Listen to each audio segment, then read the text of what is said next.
त्या वंचित राहता कामा नयेत. जितक्या म्हणून आपल्याला मुलींच्या शाळा काढता येतील, त्यांना शिकवता येईल, ते आपण शिकवलं पाहिजे. ते जर शिकवलं तरच आमच्या ज्योतिबा फुलेंना आपण श्रद्धांजली वाहू शकतो. नाही तर कशासाठी यांच्या फोटो लावायचे हो.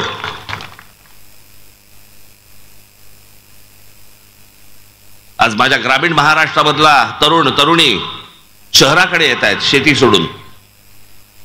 माझ्या शहरामधले, नाशिक मधले, पुण्यामधले, मुंबई मधली मुलं मुली देश सोडून चाललेत बाहेर.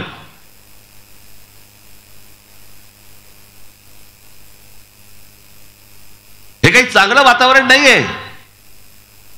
पण ते का देश सोडून जात आहेत, मला असं वाटतं याचा विचार करणं गरजेचं आहे. कानावरती सतत अभद्र बातम्या, सतत अभद्र बातम्या. वर्तमानपत्र उघडले की आम्ही बघणार काय, आज या जिल्ह्यामध्ये आमच्या एका शेतकऱ्याने आत्महत्या केली. आज हजारो शेतकऱ्यांनी आत्महत्या केल्या महाराष्ट्रामध्ये. काय त्याच्यावरती कोणता राजकीय पक्ष काय बोलतोय, त्याच्यावरती कोणत्या प्रश्नाची उत्तरं काढली आहेत?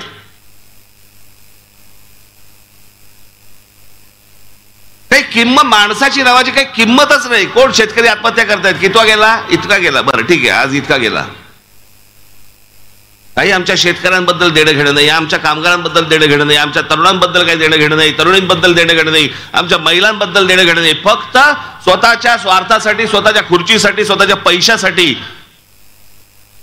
यांचं फक्त राजकारण सुरू आहे. आज या पक्षात, उद्या त्या पक्षात, त्या पक्षातनं पैसे दिले, या पक्षात गेला.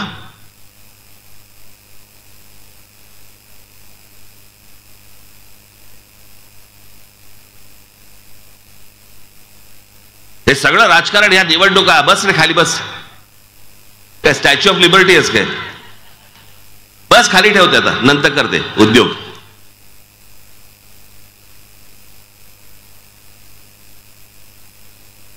ते माझ्यासाठी नसतं, ते चॅनलवाल्यांच्या कॅमेरासाठी असतं. मी दिसलो पाहिजे, आहे घरी दाखवायचं, बघा गेलो होतो सभेला.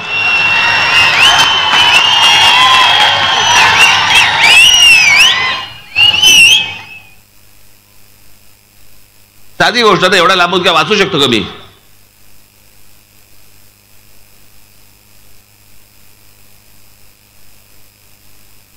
आज तुम्हाला चांगले रस्ते मिळत नाहीत, मुलांसाठी चांगली मैदानं मिळत नाहीत, महिलांना आमच्या चिल्ल्या पिल्ल्यांना घेऊन जायला चांगल्या बागा मिळत नाहीत.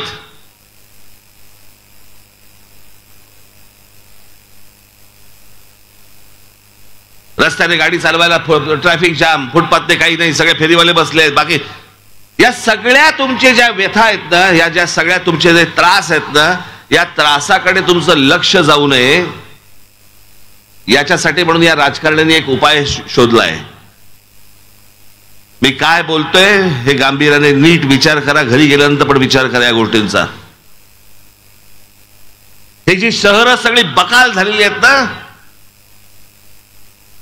त्याच्यात तुम्हाला चालताना त्रास होतो, राहताना त्रास होतो, पाण्याचे प्रश्न, विजेचे प्रश्न, सगळ्याच गोष्टींचे जे प्रश्न आहेत, जे प्रश्नांची उत्तरं सापडत नाहीत आणि ते प्रश्न सोडवले जात नाहीत, पण त्या गोष्टींकडे तुमचं लक्षच जाऊ नये.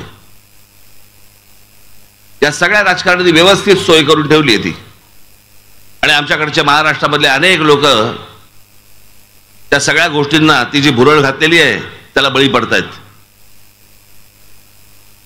आणि ती गोष्ट म्हणजे जाती जातीमध्ये द्वेष निर्माण करणं. महाराष्ट्रामध्ये आजपर्यंत काही जाती पाहिल्या नव्हत्या काय? प्रत्येकाला आपापली जात प्रिय असते, प्रत्येकाला आपापल्या जातीवरती प्रेम असेल.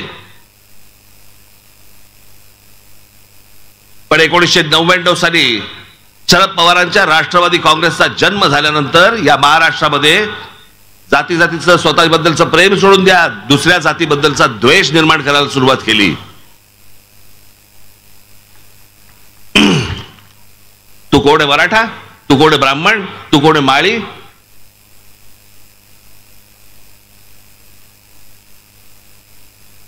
मग आता परत सुरू केलं मराठा विरुद्ध सगळे ओबीसी. अहो हे तुमच्यात नाही भांडण वाद, ह्यांना तुमचा उत्कर्ष नाही करायचा आहे. हे फक्त तुमच्याकडनं मतं घेतायत, मतं. यांना तुम्हाला काही द्यायचं नाहीये मोबदल्यात. डोकी फुटली तुमची, फुटू देत. फुटलेल्या डोक्याने मतदानाच्या दिवशी या, मतदान करा आम्हाला, दुसऱ्या दिवशी मेलात तरी चालेल.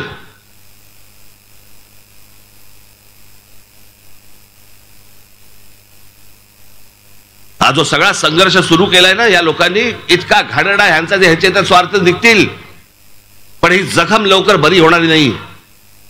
माझी तुम्हाला सगळ्यांना हात जोडून विनंती आहे, तुम्ही एक महाराष्ट्र म्हणून एक राहायला पाहिजेत. या लोकांच्या नादी लागू नका.